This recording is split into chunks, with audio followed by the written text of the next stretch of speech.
Hi masters, అందరికీ కూడా ఆత్మీయ ప్రణామాలు. అందరికీ బ్రహ్మాస్మి మెడిటేషన్ ఛానల్ కి స్వాగతం, సుస్వాగతం. ముందుగా మనందరి జగద్గురు అయిన బ్రహ్మశ్రీ సుభాష్ పత్రి సారికి కూడా కృతజ్ఞతలు తెలుపుకుంటూ ఆత్మ ప్రణామాలు కూడా సమర్పించుకుంటూ ఈ రోజు ఒక సెషన్ ని ప్రారంభించుకుందాం మాస్టర్స్. ప్రతిరోజు మధ్యాహ్నం పూట మనం స్వాధ్యాయం సిరీస్ లో భాగంగా చక్కటి గ్రంథం తీసుకొని దాన్ని స్వాధ్యాయం చేసుకుంటూ ఉన్నాం. జీవాత్మ ప్రపంచ నియమాలు అనే చక్కటి గ్రంథం తీసుకొని ఇప్పటికి 16 రోజులు పూర్తి చేసుకొని ఈ రోజు డే 17 లోకి ఎంటర్ అయ్యాము.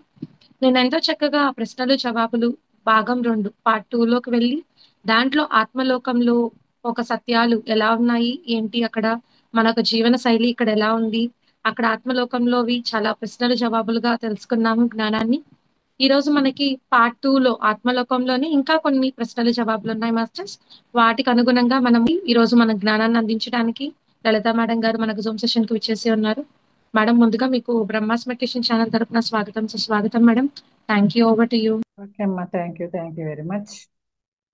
ఓకే అండి, ముందుగా మనందరి గురువు గారైన బ్రహ్మశ్రీ సుభాష్ పత్రిజీకి నా జ్ఞాన సాష్టాంగ వందనాలు తెలియజేసుకుంటూ, మరి నాకు ఈ అవకాశం ఇచ్చిన బ్రహ్మాస్ మెడిటేషన్ ఛానల్ వారికి కూడా నాకు కృతజ్ఞతలు తెలియజేసుకుంటున్నాను. అలాగే ఎవరైతే యూట్యూబ్లో కానీ లైవ్లో కానీ వింటూ వీక్షిస్తున్నారో వాళ్ళందరికీ నాకు కృతజ్ఞతలు తెలియజేసుకుంటూ ధన్యవాదాలు తెలియజేసుకుంటూ, మరి ఇంకేమాత్రం ఆలోచన చేయకుండా మనము సెషన్లోకి వెళ్ళిపోదాం.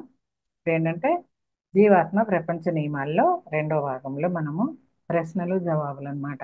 ఇది కూడా ఎలా ఉందంటే చాప్టర్స్ లాగా, అంటే చాప్టర్స్ అని ప్రత్యేకంగా ఇవ్వలేదని. ఇప్పుడు మనం ఏంటంటే ఆత్మలోకం అనే దాంట్లో క్వశ్చన్ ఆన్సర్స్, నెక్స్ట్ ఏంటంటే అంతరాత్మ, ఉపచేతనాత్మక మనస్సు, నెక్స్ట్ ఏంటంటే కర్మ, అట్లా దాంట్లో క్వశ్చన్ ఆన్సర్సే మొత్తం. అయితే అన్ని పేర్లు హెడ్డింగ్లు అట్లా ఇచ్చారు, కానీ ఒక దాంట్లో కర్మ, ఇంకో దాంట్లో సంకల్ప స్వేచ్ఛ అని హెడ్డింగ్లు ఇస్తూ దాంట్లో దానికి సంబంధించిన క్వశ్చన్ ఆన్సర్స్ ఉంటాయి అన్నమాట. ఇప్పుడు మనం ఏంటంటే దేని గురించి, ఇప్పుడు ఆత్మలోకం అన్నమాట, ఆత్మలోకం గురించి క్వశ్చన్ ఆన్సర్స్ ఇవన్నీ. ఓకే, నెక్స్ట్ అంతరాత్మ, ఉపచేతనాత్మక మనసు, దానికి సంబంధించిన క్వశ్చన్ ఆన్సర్స్ ఉంటాయి. ఓకేనా. ఇప్పుడు మనం ఏంటి ఆత్మలోకంకి సంబంధించిన క్వశ్చన్ ఆన్సర్స్.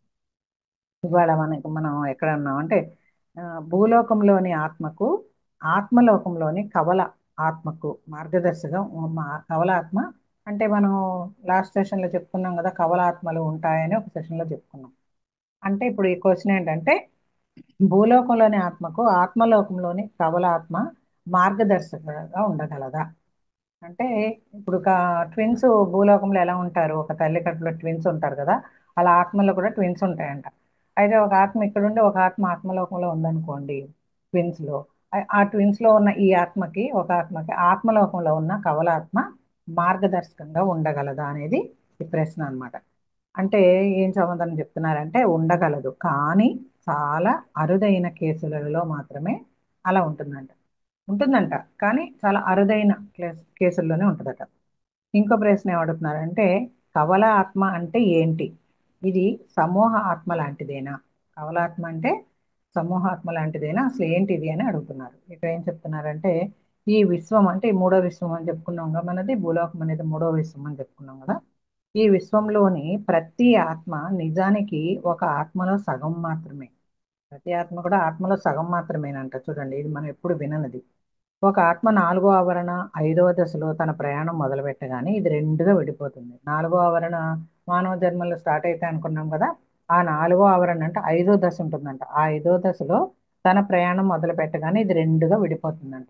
ఐదవ దశలో తన ప్రయాణం మొదలు పెట్టినప్పుడు నాలుగో ఆవరణ నుంచి ఐదో దశ, నాలుగో ఆవరణలో మళ్ళీ ఐదో దశ, అక్కడ తన ప్రయాణం మొదలెట్టినప్పటి నుంచి రెండుగా విడిపోతుందంట. అయితే రెండుగా విడిపోతూ ఎలా ఉంటుందంట, ఒక పురుషాత్మ ఒక స్త్రీ ఆత్మ. అసలైన ఈ ఆడ మగ ఆత్మలు ఏడో ఆవరణ తొమ్మిదవ దశలో మళ్ళీ కలుసుకొని సంపూర్ణ ఆత్మగా రూపొందుతాయంట. చూడండి ఎంత విచిత్రాతి విచిత్రంగా ఉన్నాయో కదా ఈ ఆత్మలోకంలో ఈ దశలన్నీ. ఇది ఎలా ఉంటుందంట, ఆడ మగ రెండులా ఉండొచ్చంట. కానీ ఏడో ఆవరణ ఉంటుంది కదా, హైయెస్ట్ ఆవరణ, దాంట్లో మళ్ళీ తొమ్మిదవ దశ అట. తొమ్మిదవ దశలో మళ్ళీ కలుసుకుంటాయంట ఈ కవలాత్మలు, కలుసుకొని సంపూర్ణ ఆత్మగా రూపొందుతాయంట. మరి ఈ ఆత్మలను కవలాత్మలు అంటారంట. ఇది కవలాత్మలు అంటే ఏంటంటే ఇట్లా ఉంటుందట. ఇది ఎన్నో జీవిత కాలాల తర్వాత రెండు ఆత్మలు విడిగా భూలోకంలో తమ శిక్షణను పూర్తి చేసిన తర్వాత కొన్నిసార్లు మగవారిగా కొన్నిసార్లు ఆడవారిగా పుట్టి తమ కర్మను చెల్లించిన తర్వాత ఇదంతా జరుగుతుందంట. నాలుగో ఆవరణలో ఐదవ దశ. అక్కడ మగ ఆడగా ఉంటాయి. తర్వాత మళ్ళీ ఆ ఏడో ఆవరణలో తొమ్మిదవ దశ అక్కడ సంపూర్ణంగా అవుతాయంట ఈ కవలాత్మలు. వీటినే కవలాత్మలు అంటారంట. కాబట్టి అంటే ఎన్నో జీవిత కాలాల తర్వాత అంటే రెండు ఆత్మలుగా విడిగా భూలోకంలో తమ శిక్షణను పూర్తి చేసేసిన తర్వాత కొన్నిసార్లు మగవారు గాను కొన్నిసార్లు ఆడవారు గాను పుట్టి తమ కర్మను చెల్లించిన తర్వాత జరుగుతుందంట ఇదంతా. అప్పుడే ఈ రెండు ఆత్మలు ఏడో ఆవరణ తొమ్మిదో దశలో మళ్ళీ కలిసి మళ్ళీ పూర్ణాత్మగా సంపూర్ణ ఆత్మగా మారతాయంట. ఈ ఏడో ఆవరణ తొమ్మిదో దశకు చేరిన తర్వాత కలిసిపోవడానికి కొంచెం ముందుగా ఏమవుతుందంటే మీరు ముందున్న విధంగా పురుషాత్మగానో స్త్రీ ఆత్మగానో మారతారు. ఫస్ట్ ఎలా అయితే స్టార్ట్ అయ్యారో అట్లా మారతారట అప్పుడు మళ్ళీ. ఆ తర్వాత విశ్వానికి వెళ్తారంట. ఇంత కథ ఉందన్నమాట ఈ కవలాత్మల గురించి. అయితే భూలోకంలో మీరు అనుకునే సన్నిహితాత్మకు కవలాత్మకు చాలా తేడా ఉంది. సన్నిహితాత్మ అంటే సోల్మేట్ అంట.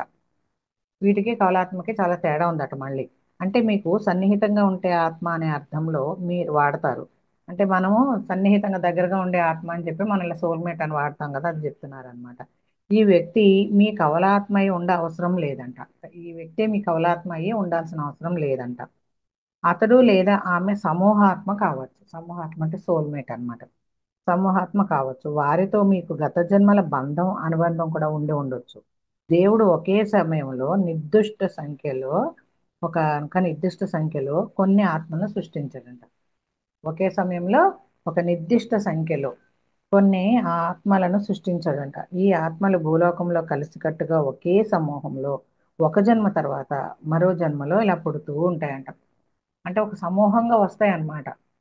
ఒక పూర్ణాత్మ నుంచి అంశాత్మగా విడుదలైనప్పుడు అంటే కొన్ని సమూహాలుగా వస్తాయట ఆత్మలన్నీ. ఆ భగవంతుడు అట్లా పెడతాడట సమూహాత్మలాగా. అయితే ఆ సమూహాత్మలో ఏంటంటే ఆ, కొన్నేమో ఒక నిర్దిష్ట సమయంలో కొన్ని సంఖ్యలు అంటే కొన్ని ఆత్మలు సృష్టించాడట. ఈ ఆత్మలు భూలోకంగా కలిసికట్టుగా భూలోకంలో ఒకే సమూహంలో ఒక జన్మ తర్వాత మరో జన్మలో పుడుతూ ఉంటాయట ఈ సమూహాత్మలు. ఒకరి పట్ల ఒకరికి గల ప్రేమ కారణంగా ఇలా పుడతాయంట. కలిసి ఉంటే ఒకరికొకరు సాయం చేసుకుంటూ ఆధ్యాత్మిక ఎదుగుతూ మరింత మెరుగ్గా జీవించవచ్చని భావిస్తారట ఈ సమూహాత్మలు. కాబట్టి కొన్నిసార్లు మనం ఎప్పుడు కలుసుకొని వారిని కూడా ఒకసారి చూడగానే వారి ఆత్మీయులు అనిపిస్తారు. చూడండి, ఒకరిని చూస్తే మొత్త బుద్ధి ఏదో సత్య కొత్త బుద్ధి ఏదో అనేదో అంటారు కదా, అట్లా దానికి కారణం ఇదేనంట. కాబట్టి ఎప్పుడో ఎక్కడో చూసున్నామే, ఇప్పుడు చూసినట్టుంది అని అనిపిస్తుంది అట ఒక్కొక్కరిని చూడగానే. దానికి కారణం ఈ సమూహంగా ఉండే ఆత్మలు మళ్ళీ మళ్ళీ పుడుతూ అక్కడ జన్మిస్తూ ఉండడం వల్ల ఒక సమూహంగా రావడం వల్ల ఇలాగా ఆధ్యాత్మికంగా ఎదుగుతూ మరింత మెరుగ్గా ఇలా సమూహంగా ఉంటే ఆధ్యాత్మికంగా ఎదుగుతూ మరింత మెరుగ్గా ఉండొచ్చు అని భావించి ఇట్లా సమూహంగా వస్తారంట. కొన్నిసార్లు అయితే ఎప్పుడూ కలుసుకొని ఎప్పుడు మనం ఆ పుట్టాక చూడం అనమాట. కానీ ఒకసారి చూడగానే ఏమనిపిస్తుందంటే ఎంతో ఆత్మీయులుగా అనిపిస్తారట. ఎందుకంటే అక్కడ సమూహంగా బయలుదేరారు కాబట్టి. ఇక్కడ మళ్ళీ మళ్ళీ జన్మల్లో పుడుతూ చనిపోతూ ఉంటారు ఈ సమూహాల్లో. అప్పుడు ఎవరినైనా చూసినప్పుడు ఎంతో ఆత్మీయులుగా అనిపిస్తుంది అనమాట. దానికి కారణం ఏంటంటే ఈ సమూహంగా వచ్చారు కదా, తర్వాత మళ్ళీ జన్మల్లో విడుతూ అలా వస్తూ ఉంటారు అనమాట. అందుకని అలాగా బహుశా వారు మీ సమూహాత్మ కావచ్చు, అందుకే ఎంతో ఆత్మీయులుగా అనిపిస్తుంది. తల్లిదండ్రులు, పిల్లలు, ఇరుగు పొరుగు స్నేహితులు మీ సమూహాత్మలు కావచ్చు. అంటే మనం ఒక గ్రూప్గా వస్తాం అనమాట సమూహంగా. అంటే మన ఈ జన్మ స్టార్ట్ అయినప్పటి నుంచి మళ్ళీ చనిపోయేలోపు మనం ఎవరినైతే కలుస్తాము అటు ఇరుగు పొరుగు వాళ్ళు కావచ్చు, ఫ్రెండ్స్ కావచ్చు, ఎప్పుడో సడన్ గా ఇంకో ఫ్రెండ్స్ ఇంకొకళ్ళు ఎవరో పరిచయం కావచ్చు, మన కుటుంబంలో వాళ్ళు కావచ్చు, ఆ కుటుంబంలో వాళ్ళు ఇంకా ఇంకా రిలేషన్స్ ఉంటాయి కదా, ఆడపడుచు ద్వారా రిలేషన్స్ ఉంటాయి, అక్క చెల్లెల ద్వారా రిలేషన్స్ ఉంటారు. అట్లా మనం ఎవరైతే కలుస్తామో మన సమూహాత్మలుగా వస్తూ ఉంటాం అన్నమాట. తల్లిదండ్రులు, పిల్లలు, ఇరుగు పొరుగు వాళ్ళు, స్నేహితులు ఈ సమూహాత్మలు కావచ్చు. ఒక వ్యక్తికి ఒకే కవలాత్మ ఉంటుంది. కానీ ఇలా సమూహాత్మలుగా ఉన్నా కానీ ఒక వ్యక్తికి మాత్రం ఒకటే కవలాత్మ ఉంటుందట. కానీ చాలా సన్నిహితాత్మలు లేదా సమూహాత్మలు ఉండొచ్చు, అలా కూడా ఉండొచ్చు అని చెప్తున్నారు. ఇలా అయినా ఉండొచ్చు, కాకపోతే కొన్ని సన్నిహితంగా లేదా సమూహాత్మలు కూడా కావచ్చు.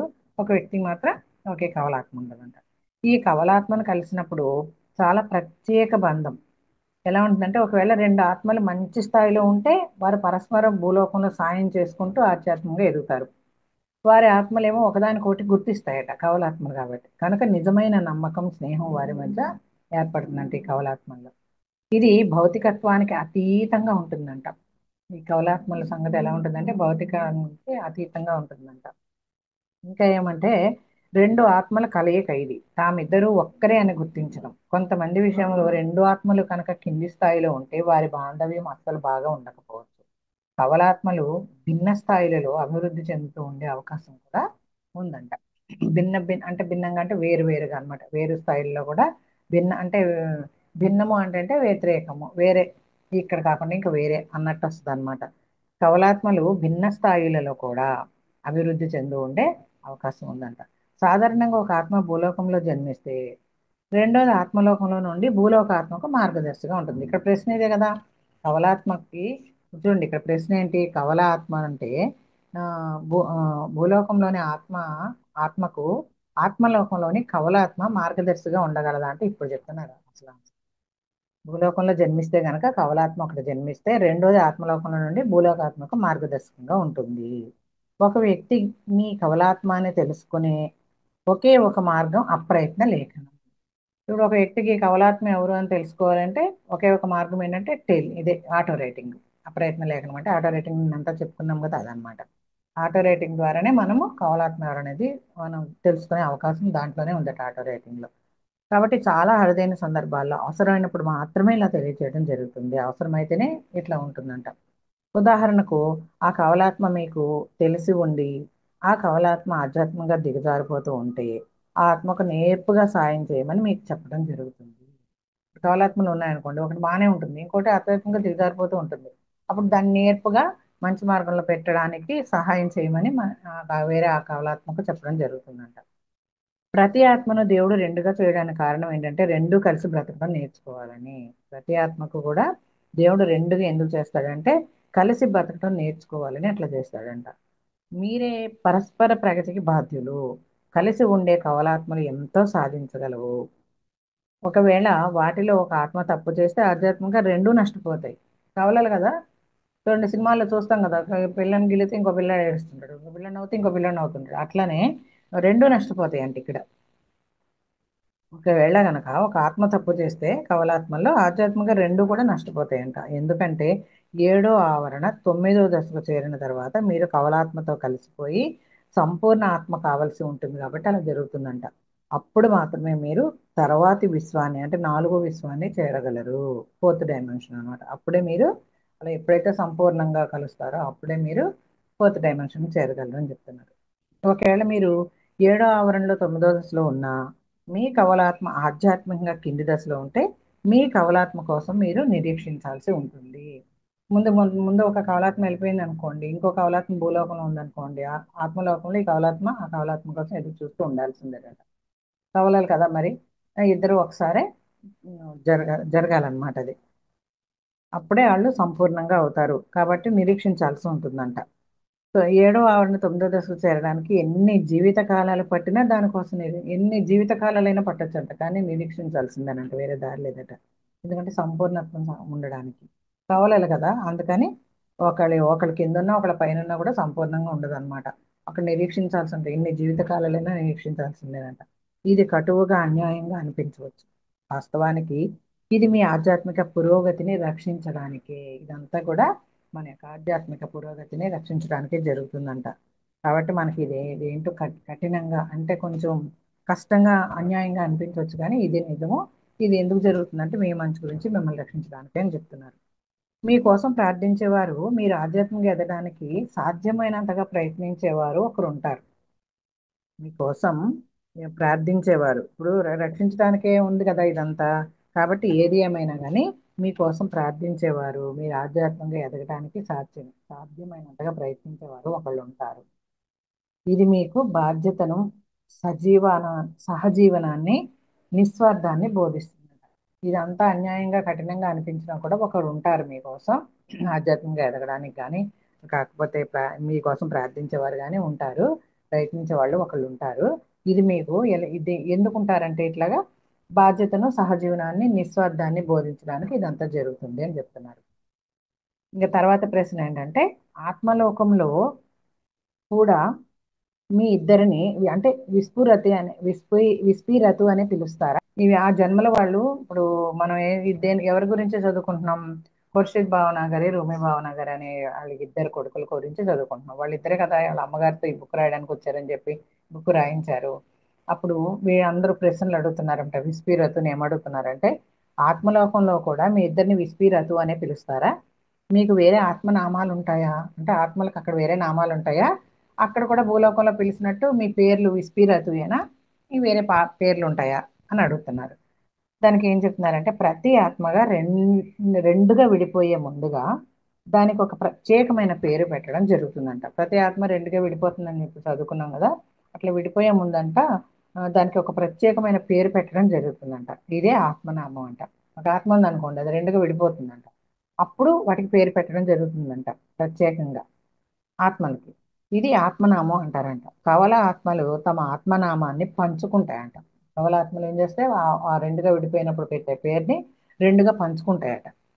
ఆత్మ రెండుగా విడినట్టే పేరు కూడా మీరున్నంత కాలం ఒకే విధంగా ఉంటుంది. కాబట్టి ఇలా పంచుకుంటాయి. ఆత్మ రెండుగా విడిపడినట్టే అన్నమాట. ఇప్పుడు పేరు కూడా అలాగే ఉంటుందట. మీరున్నంత కాలం ఇది ఒకే విధంగా ఉంటుంది. భూలోకంలో చివరి జన్మలో ఏ పేరుతో ఉన్నారో ఆత్మలోకంలో కూడా మీ పేరు అదే ఉంటుంది. ఆకాశిక రికార్డుల్లో మీ ఆత్మనామం కింద మీరు చేసిన పనులు రికార్డు చేయబడతాయి. ఈ ఆత్మనామం అనేది ఒకటి ఉంటుంది కదా భూలోకంలో, అక్కడ అక్కడ కూడా ఇప్పుడు పైకి వెళ్తాం కదా, అప్పుడు ఆ భూలోకంలో ఉన్న నామమే ఉంటుంది. ఆ ఏదైతే నామం ఉందో ఆ నామం కింద వాళ్ళు చేసిన కర్మలన్నీ ఆకాశిక రికార్డులో రికార్డ్ చేయబడి ఉంటాయి అని చెప్తున్నారు. కాబట్టి ఆ భూలోకంలో మీ ఆత్మనామము మీ భూలోకంలో ఉన్నప్పుడు మీకు తెలియదు. భూలోకంలో ఉన్నప్పుడు మీ ఆత్మనామం ఏంటనేది మీకు తెలియదు. మళ్ళీ ఆత్మలోకానికి తిరిగి వెళ్ళినప్పుడే మీ ఆత్మనామం ఏంటో మీకు తెలుస్తుంది అని చెప్తున్నారు. చూడండి, ఒక ఆత్మ ఈ భూమి మీదకి వచ్చినప్పుడు ఆత్మ రెండుగా విడిపోయినప్పుడు ఒక పేరు ఉంటుందట. కవలాత్మలకైతే ఆ రెండుగా విడిపోయినప్పుడు ఆ నామాలు కూడా రెండు పంచుకోవడం జరుగుతుందంట. అట్లాగా ఒక నామం కింద ఒక ఏమైతే చేసుకున్నారో అవన్నీ కూడా ఆ ఆకాశిక రికార్డుల కింద. అంటే చూడండి, ఇప్పుడు చిత్రగుప్తుని చిట్టాలు అంటాం కదా, గుప్త చిత్రాల చిట్ట, అవన్నీ కూడా ఏ పేరుతో ఉన్నాయో ఆ పేరు కింద రికార్డ్ అయ్యి ఆకాశిక రికార్డుల్లో ఉంటాయన్నమాట. మళ్ళీ మన పేరు మనకి అక్కడ గుర్తుండదంట. ఆత్మనామం అనేది మన భూలోకం ఉన్నప్పుడు గుర్తుండదట. మళ్ళీ అక్కడికి వెళ్ళాక గుర్తుంటుందంట. ఆత్మనామం అనేది తెలుస్తుందని చెప్తున్నారు. అసలు మరి ఆకాశిక రికార్డులు అంటే ఏంటి అని ఇంకో ప్రశ్న అడుగుతున్నారు. వాళ్ళు ఏం చెప్తున్నారంటే, ఆకాశిక రికార్డులనే స్మృతుల మందిరం అంటారు. స్మృతి స్మృతి అంటే జ్ఞాపకం అన్నమాట. స్మృతుల మందిరం అంటే జ్ఞాపకాల మందిరము. దాన్ని ఏమంటారంటే, ఇంకా ఏమంటారంటే సమాచార మందిరం అని కూడా అంటారు. అంటే ఈ ఆత్మకు సంబంధించి ఈ పేరు ఉంది. ఈ ఆత్మకి, ఈ ఆత్మ ఈ భూలోకంలో ఏమేం చేసింది, చెడ్డ పనులు కానీ మంచి పనులు కానీ, ఇక మొత్తం అంతా రికార్డ్ అయిపోయి ఉంటుంది అనమాట. అక్కడ పైన పై లోకంలో మనం ఏం మాట్లాడినా అది కర్మ. మంచి అయితే మంచి కర్మ, చెడు అయితే చెడు కర్మ, చేసే పనులు కూడా, ఆలోచించే ఆలోచనలు కూడా, ఇక మనస వాచ కర్మణ అని చెప్తారు కదా. కాబట్టి అన్నీ అక్కడ రికార్డ్ అయిపోయి ఉంటాయంట. దాన్ని ఆకాశిక రికార్డు అంటారనమాట. దానికి ప్రత్యేక మందిరం ఉంటుంది అటు ఒకటి. మనం చెప్పుకున్నాం కదా నిన్న, విశ్రాంతి మందిరం ఉంటుంది. అక్కడి నుంచి రాగానే అక్కడ మళ్ళీ వేరే దానికి తీసుకెళ్తారు అనమాట. వాళ్ళు విశ్రాంతి మందిరంలో ఎవరైనా విశ్రాంతి తీసుకోవడం కాకపోతే వాళ్ళు వెయిట్ చేస్తూ ఉంటారనమాట. అట్లా తీసుకెళ్ళి అప్పుడు మనం ఏంటి సంగతి అని భూలోకంలో చూసి ఒకసారి ఉలిక్కి పడతామని చెప్పుకున్నాం కదా. ఉలిక్కి పడినప్పుడు ఏంటయ్యా సంగతి అంటే, అప్పుడు చిత్రగుప్తుడు, మన సినిమాలో టిక్గా చెప్పుకోవాలంటే సినిమాటిక్గా ఒక చిత్రగుప్తుడు వస్తాడు. అంటే మనకి సహాయం చేయడానికి గైడెన్స్ ఇచ్చే ఆత్మలు వస్తాయి అన్నమాట. మళ్ళీ వచ్చి మనల్ని ఒక రూమ్ లోకి తీసుకెళ్తారు. ఆ రూమ్ లో మనము వాళ్ళే ఉంటాం, ఇంకెవరు ఉంటారు. అక్కడ మన ఆకాశిక రికార్డ్స్ అన్ని, కర్మలు, చిత్రాలు అంటే గుప్త చిత్రాలు, అంటే గుప్త అంటే రహస్యంగా ఉండే గుప్త చిత్రాలు, అంటే మన జీవిత కాలంలో మనం చేసిన ఎన్నో జన్మలుగా చేసినవి అన్నీ ఉంటాయి అన్నమాట. అక్కడి నుంచి ఇప్పుడు ఈ ప్రజెంట్ జన్మ వరకు ఉంటాయట. అవన్నీ మనకు చూపిస్తారు. అక్కడ ఎవరు ఉండరు ఇంకా, మనము ఆ చూపించే వాళ్ళే ఉంటారు. అంటే చిత్రగుప్తుడు అని చెప్పొచ్చు. అంటే గుప్త చిత్రాలని ఆ చిట్టా అనమాట అది. అంటే ఇప్పుడు మన ఆలి సినిమాలో భవిష్యవాణి ఉంటుంది చూడండి. ఎవరు తీస్తే ఆ పేజీలో వాళ్ళ కర్మే రాస్తుంది. ఇప్పుడు ఈ బుక్ తీస్తాడు, ఈ రోజు మీ అమ్మ చనిపోతుంది అని ఉంటుంది. అట్లా ఆడికి సంబంధించి ఇంకొకళ్ళు తీస్తే ఈ రోజు నీ గుండె పగులుతుంది అంటే గుండె హనుమంతురావు. అంటే ఎవరు తీస్తే ఆ బుక్ లో వాళ్ళకి సంబంధించింది ఉంటుంది. అలాగే ఇక్కడ ఆకాశిక రికార్డులో ఆ పేరు ఎవరైతే ఉందో ఆత్మనామం కింద ఇవన్నీ రికార్డ్ అయి ఉంటాయి. ఇది ఆకాశిక రికార్డుల గురించి వాళ్ళు వివరాలు అడుగుతుంటే వీళ్ళు చెప్తున్నారు. కాబట్టి మీ ఆత్మనామం కింద మీరు చేసిన మంచి చెడ్డల పనుల వివరాలన్నీ ఉంటాయి. ఆత్మ ఉన్న ఆవరణలో ఈ రికార్డులన్నీ ఉంటాయి. ఈ ఆత్మ ఉన్న ఆవరణలోనే ఈ రికార్డులన్నీ ఉంటాయి. ఏ ఆవరణలో ఉంటే దానికి సంబంధించిన రికార్డులు అనమాట. ఆత్మ పురోగతిని సాధించినప్పుడు కానీ, కిందకి పడిపోయినప్పుడు కానీ, పురోగతిని సాధించినా కింద పడిపోయినా సరే, కిందకి పడిపోయినా సరే, ఉన్నత నిమ్న ఆవరణలకు వెళ్ళినప్పుడు కానీ, అంటే పైన కానీ, అంటే మంచి సదాత్మ అయితే ఉన్నత ఆవరణకి వెళ్తుంది, దుష్టాత్మ అయితే కింద ఉన్న నిమ్న నిమ్న అంటే కింద స్థాయి అన్నమాట ఆవరణ. అక్కడికి వెళ్ళినప్పుడు కానీ రికార్డులు దానితో పాటు వెళతాయి. చూడండి, నిమ్న స్థాయిలో ఉన్న రికార్డులు వెళ్ళిపోతాయంట, నిమ్న స్థాయిలో ఉన్న ఉన్నత స్థాయిలో ఉన్న ఎక్కడ ఏ ఆవరణలో ఉన్నా కానీ రికార్డులు మాత్రం వెళ్ళిపోతాయట. కాబట్టి ఎరుకతోటి చక్కగా మాట్లాడాలి, చక్కగా ఆలోచించాలి, చక్కగా భావనలు ఆలోచనలు బుద్ధుడు చెప్పాడు, సరైన భావనలు, సరైన దృక్పథాలు, సరైన ఆలోచనలు, సరైన మాటలు అని చెప్పాడు కదా. మరి అట్లా ఉంటేనే అంతరికటే ఇది మంచైనా చెడైనా కర్మకి ఎవ్వరు బాధ్యతలు, భగవంతుడు కూడా జోక్యం చేసుకోరు, గురువులు కూడా జోక్యం చేసుకోరు, మార్గం చూపించి వదిలేస్తారు అంతే. మన మనం మనం చేసుకున్న వాడికి చేసుకున్నంత మహాదేవ్ అన్నట్టు పైన తెలుస్తుంది అదంతా, ఇక్కడ ఏమీ తెలీదు. ఆహా బాగానే ఉన్నాంలే, మనకేంటి, ఒకళ్ళని బాధపడేస్తున్నాం, ఒకళ్ళని హింసిస్తున్నాం, మాటలతో చిత్రహింస చేస్తున్నాం, భలే ఉంది, వాళ్ళని భలే అణగదొక్కేస్తున్నాలే, మన కింద చెప్పగా ఏదో అంటారు కదా, తేలిలాగా పడి ఉన్నారు, మనకన్నీ అంత చంకలకు దూరం అక్కడ ఉంటది మన ఆకాశ రికార్డులో మనం చూసుకున్నప్పుడు ఉంటది అసలు కదా. కాబట్టి అక్కడికి వెళ్ళాక అలా బాధపడకుండా ఇక్కడే ఉండండి రా బాబు అని చెప్తున్నారు వీళ్ళు. చూడండి, ఆ రికార్డ్స్ అన్ని అక్కడ ఉంటాయంట, ఎక్కడున్న నిమ్నావరణలో ఉన్న పైనావరణలో ఉన్న ఎక్కడున్నా కూడా రికార్డులు దాంతో పాటు వెళ్ళిపోతాయట. భూలోకంలో మీ జన్మల స్మృతులన్నీ ఆకాశ రికార్డుల్లో ఉంటాయి. భూలోకంలో ఆత్మల గాఢమైన స్వప్నరహితమైన నిద్రలో ఉన్నప్పుడు వారి ఉపచేతనాత్మ అంటే వాళ్ళ అంతరాత్మ మనసులో ఆకాశ రికార్డుల్లో ఆరోపాలు రాస్తాయట. ఆరోపాలు అంటే ఆరోపణలు చేస్తున్నారా అని ఒకరి మీద చేస్తున్నారంటే అట్లాంటి ఆరోపాలన్నీ రాస్తాయట. భూలోకంలో ఉండే ఆత్మలోని చాలా, ఇది కొంచెం జాగ్రత్తగా వినాలన్నమాట, టఫ్ సబ్జెక్ట్ ఇది. భూలోకంలో ఉండే ఆత్మలోని ఉపచేతన అంటే అంతరాత్మ మనసు నిద్రాణం అయిపోతే ఆ వ్యక్తి యొక్క ఆత్మ మార్గదర్శి ఆకాశ రికార్డులో తాజా సమాచారం తెరుస్తారట.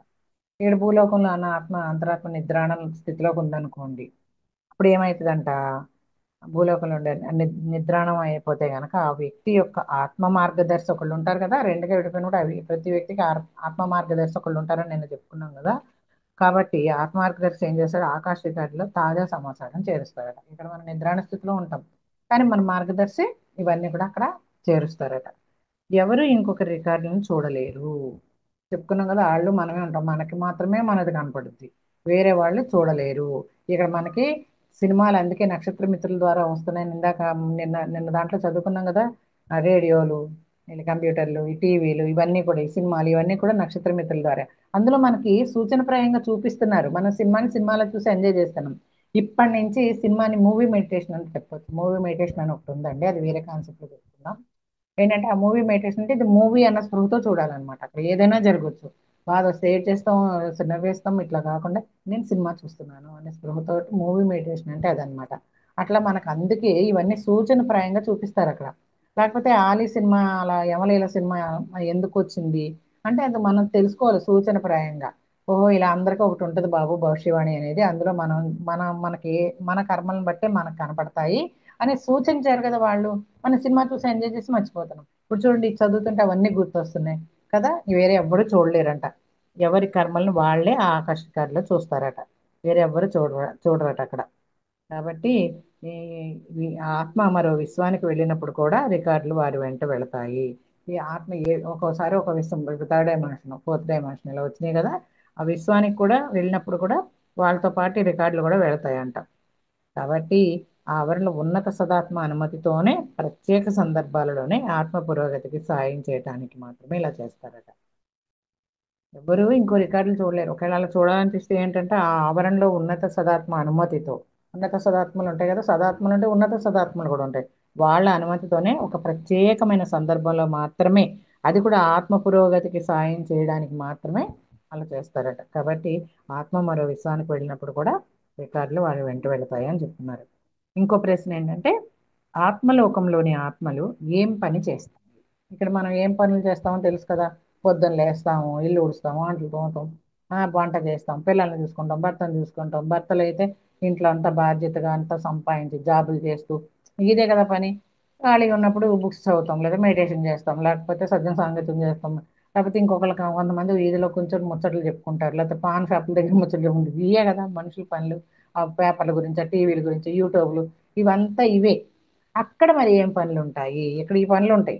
మంచి పనులు చేస్తే మంచి లోకల్కి వెళ్తాం, లేదంటే కింద పడిపోతాం. ఇదంతా మనం ఇప్పుడు దాకా తెలుసుకున్నాం కదా. ఇప్పుడు ఏం ప్రశ్న అడుగుతున్నారంటే, ఆత్మలోకంలోని ఆత్మలు మరి ఏం పని చేస్తాయి? భలే డౌట్ వచ్చింది కదా వీళ్ళకి. చూడండి ఏం చేస్తాయో తెలుసుకుందాం. ఆత్మలోకంలోని ఆత్మలకు అవసరాలు కోరికలు ఉండవని మీకు ముందుగా చెప్పాలి. ఇక్కడే అవసరాలు ఉంటాయి ఒకళ్ళ నుంచి ఒకళ్ళకి. అది ఆ అవసరాలు ఎలా అయిపోయినంటే స్వార్థం అన్నమాట. ఆ విశృంఖలంగా మారిపోయింది. అది ఎంత స్వార్థం అంటే వాడేసుకుంటారు మనుషుల్ని. అంతలా అన్నమాట.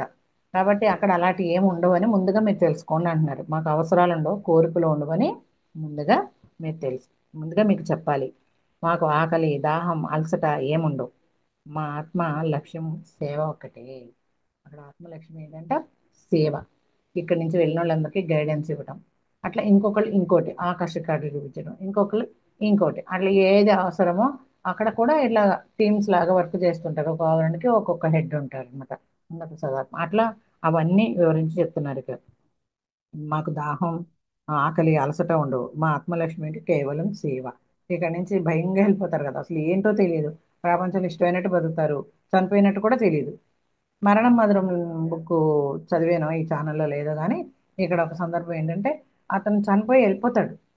అంటే కొత్త బైక్ అనమాట, ఆ బైక్ గురించే హత్య చేసి ఉంటారు అతన్ని. అతనికి తెలియదు అది. తెలియకుండానే వెళ్ళిపోతాడు. భార్యను చూస్తాడు, ఇంట్లో పడుకున్న తల్లిదండ్రులను చూస్తారు, అందరినీ చూస్తారు. దాంట్లో కూడా వాళ్ళ నాన్నగారే రాస్తారనమాట. మరణం అనేది ఎంత మధురంగా ఉంటుందో ఇట్లనే సేమ్ స్టార్టింగ్ లో ఎలా ఉందో అలాగే ఉంటుంది అక్కడ కూడా. తర్వాత ఇంటికి వచ్చి అన్ని చూసి ఎవరిని ముట్టుకోలేకపోతున్నాడు, ఏమని చెప్పిన ఆ యాక్సిడెంట్ స్పాట్కి వెళ్ళేసరికి అక్కడ తన దేహం పడి ఉంటుంది అనమాట. ఆ బైక్ ని దాన్ని పంచనామాలు చేస్తూ ఉంటారు కదా, అక్కడ ఏదో చనిపోయిన తర్వాత పోలీసులు వస్తారు, అదంతా చూస్తున్నాడు. ఓ అప్పుడు తెలుసుకుంటాడు నేను చనిపోయినా అని.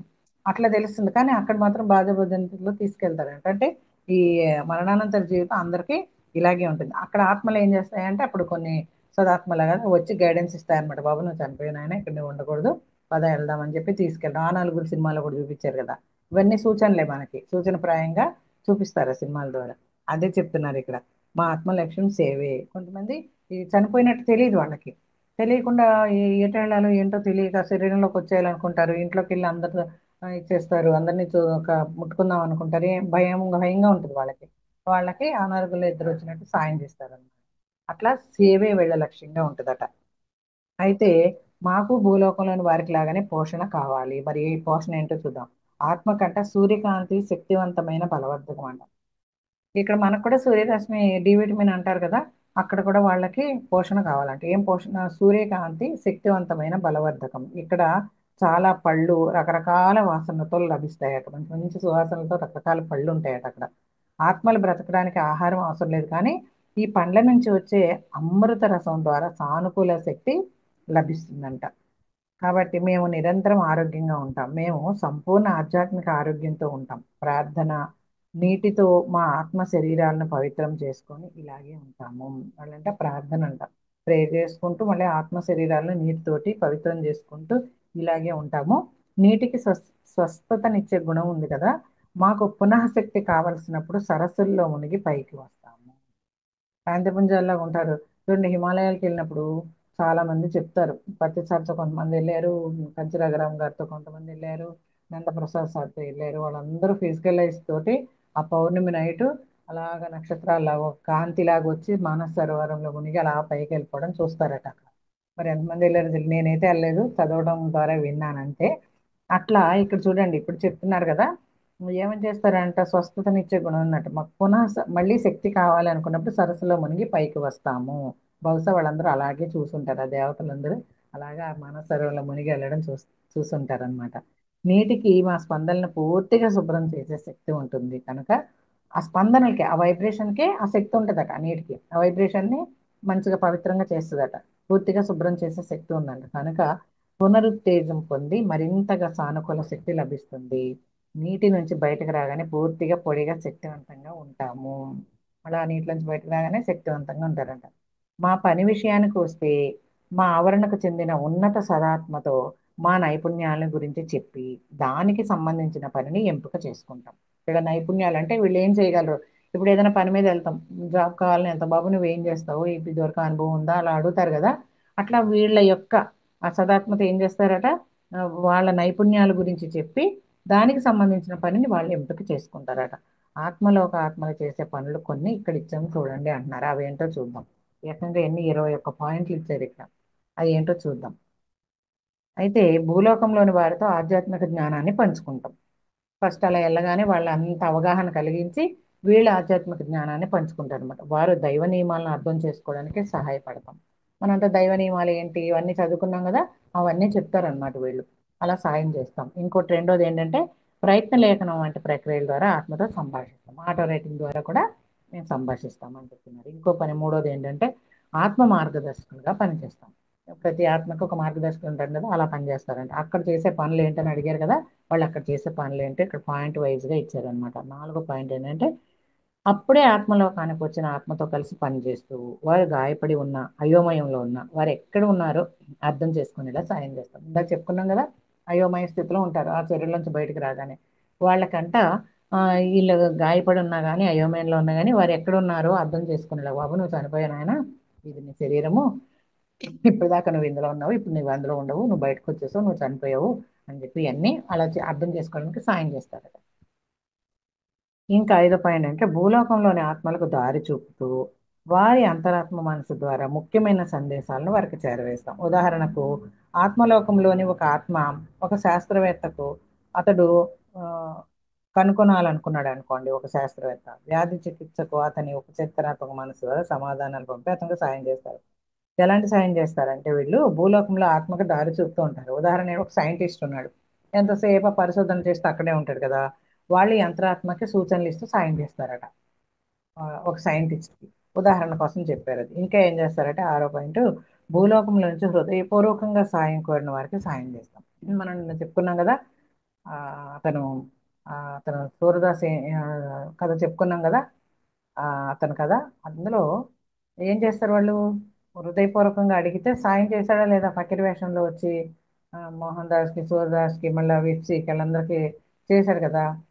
ఆయన ఎవరు అదే కొంచెం అమాయకంగా ఉంటాడు, నిన్న చెప్పుకున్నాం కదా, వాళ్ళకి వాళ్ళందరికీ ఫకీర్ వేషంలో వచ్చి సాయం చేశారు కదా. అలాగే భూలోకం నుంచి హృదయపూర్వకంగా సాయం కోరిన వారికి సాయం చేస్తాము. అతను ఫిలిప్స్ అట్లానే బండరాయి మీద కూర్చొని సాయం చేయి దేవుడా నాకు ఈ పని ఇష్టం లేదు అని అనగానే ఫకీర్ వేషంలో వచ్చాడు. తర్వాత ఇతను కూడా సూరదాసు ఇంకా నేను నన్ను చంపే నేను నాకు ఈ నరకం భరించలేకపోతున్నాను అన్నప్పుడు అంతరాత్మ మేల్కొనేలా చేసి సాయం చేశాడు. అట్లానే ఈ సూర్యదాస్ కోసం ఈ మోహన్ దాస్ వస్తాడు కదా, అతను కూడా అట్లా అడగగానే అతనికి సాయం చేశాడు. ఇలా అన్నమాట. భూలోకం నుంచి హృదయపూర్వకంగా ఎవరైనా సరే, మనమైనా ఎవరైనా సరే హృదయపూర్వకంగా భగవంతుని సహాయం అడిగినప్పుడు అన్నిదా శరణం నాస్తి త్వమేవ శరణం అని ఒక గజేంద్ర మోక్షంలో గజేంద్రుడిలాగా, తర్వాత ద్రౌపది లాగా అలాగా మనం ఇంకా అన్యథా శరణం నాస్తి అనేసి హృదయపూర్వకంగా అంతరాత్మ లోతుల్లోంచి రావాలి ఆ ప్రార్థన.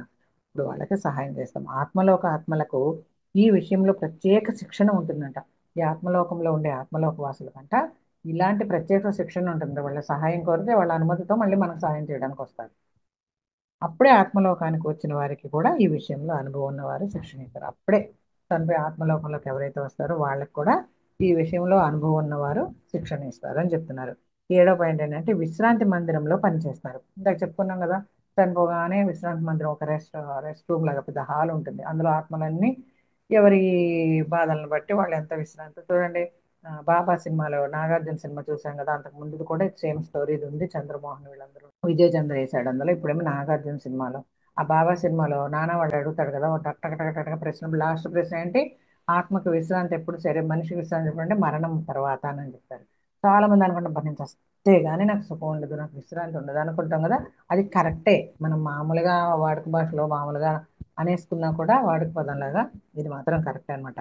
కాబట్టి ఇక్కడ ఏం చేస్తారు, విశ్రాంతి మందిరంలో పనిచేస్తారంట. అంటే వాళ్ళకి విశ్రాంతి తీసుకెళ్లడము, ఈ రెస్ట్ రూమ్ లో పెట్టడం, వాళ్ళు ఎన్నాళ్ళు విశ్రాంతి తీసుకోవాలి, వాళ్ళు గాయపడిన మనసులు శరీరము గాయపడి ఉంటుంది, ఆత్మక్షోభ అంటారు. ఆ క్షోభించి ఉన్న వాళ్ళకి అక్కడ అంతా ఆ విశ్రాంతి ఇస్తారనమాట. అంత అయిపోయిన తర్వాత వాళ్ళకి మళ్ళీ వేరే ఇందాక మనం చెప్పుకున్నట్టు అవన్నీ ఉంటాయి అనమాట. ఆకాశ రికార్డులు కూడా నిర్వహిస్తారట. ఇప్పుడు మనం చెప్పుకున్నాం కదా వెనక పేజీలో ఆకాశ రికార్డులు చూపించడము, విశ్రాంతి ఇవ్వడము, ఇట్లాంటివన్నీ హెల్ప్ చేస్తారంట. ఇంకేం చేస్తారంటే ఆత్మహత్య చేసుకోవాలని భావించే మానవుల కోసం ప్రార్థిస్తారు. చూడండి, ఆత్మహత్య చేసుకోవాలనుకుంటారు కదా, చాలా కష్టాలు అసలు. మన టీవీ అసలు ముందు ఆన్ చేయగానే ఇక యూట్యూబ్ కానీ వాట్సాప్ కానీ ఏం ఆన్ చేయకుండా టీవీ ఆన్ చేయగా ముందు అయ్యే వస్తాయి హెడ్లైన్స్ కదా. అక్కడ ఆత్మహత్య నిన్న చూస్తే ఇట్లా ఆన్ చేయగానే ఏమొచ్చిందంటే జీతం ఇవ్వలేదని భర్తను చంపేసింది. మరి ఆమె ఆత్మహత్యలో ఏం ఇస్తారో తెలియదు కానీ ఇలా ఉంది ఈ లోకం. అలా ఆత్మహత్యలు, చదువు ఫెయిల్ అయ్యామని కొందరు, అత్తగారితో భర్తతో పడలేక కొందరు, లేకపోతే ఉద్యోగం రాలేదనో ఫెయిల్ అయ్యామనో ఇలా అన్ని ఆత్మహత్యలు చేసుకుంటారు కదా. వాళ్ళ కోసం అంట అమ్మ అలాంటి ఆత్మహత్య చేసుకునే మానవుల కోసం ప్రార్థిస్తారట. వాళ్ళ పనులన్నీ చెప్తున్నారు అనమాట. అడిగారు కదా అక్కడ మీకు ఏం పనులు ఉంటాయని, ఇలాంటి పనులన్నీ చేస్తారట.